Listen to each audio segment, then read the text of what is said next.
President Trump tonight, who today went on live TV from the Rose Garden and declared a national emergency, citing an invasion on the border. He is trying to go around Congress now to get billions more in taxpayer money for his wall that he campaigned on, saying Mexico would pay for it. Tonight, Democrats and now the growing list of Republicans who say this move could create a slippery slope for future presidents.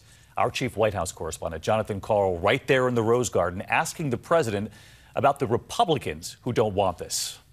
In the Rose Garden, the president did what he had long threatened to do, declaring a national emergency to get billions of dollars Congress wouldn't give him to build his border wall. We're talking about an invasion of our country. Congress only approved $1.4 billion for the wall, but the White House says the president can get an additional $6.5 billion using executive and emergency powers to shift money from other projects. Most of it would come from the Pentagon, money that is intended for counter-narcotics efforts and emergency military construction.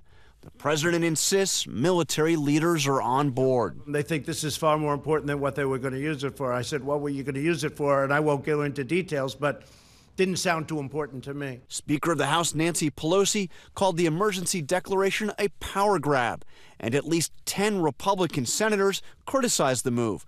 Marco Rubio saying no crisis justifies violating the Constitution. Mr. President, what do you say to those, including some of your Republican allies, who say that you are violating the Constitution with this move and setting a bad precedent that will be abused by possibly Democratic presidents in the future? Marco Rubio. Well, not too many people, yeah. Not too many people have said that.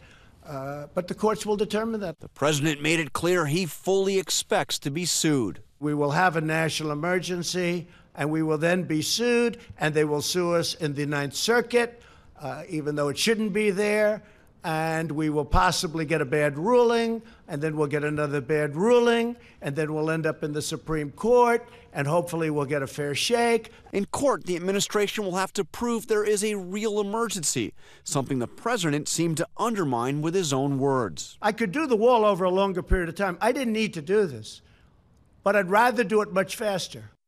Well, those words right there, John, live at the White House tonight, those words from the president could actually come back to haunt him, that he doesn't need to do this. That's been studied all day. But it's not going to be just a legal challenge, as you were reporting live as we were covering this today, but also a political battle over in Congress. Democrats, David, are preparing to fight this in every way they can. The chairman of the House Judiciary Committee called it a gross abuse of power. He will hold hearings, and Democrats will also introduce what they call a joint resolution to terminate the national emergency. This is something that could well pass Congress. The president, though, could veto it. And, David, it is highly, highly unlikely that there would be the two-thirds majority needed to override that veto. To override that veto. All right, John Karl with us on a Friday night. Thank you, John. Hi, everyone. George Stephanopoulos here. Thanks for checking out the ABC News YouTube channel. If you'd like to get more videos, show highlights, and watch live event coverage, click on the right over here to subscribe to our channel. And don't forget to download the ABC News app for breaking news alerts. Thanks for watching.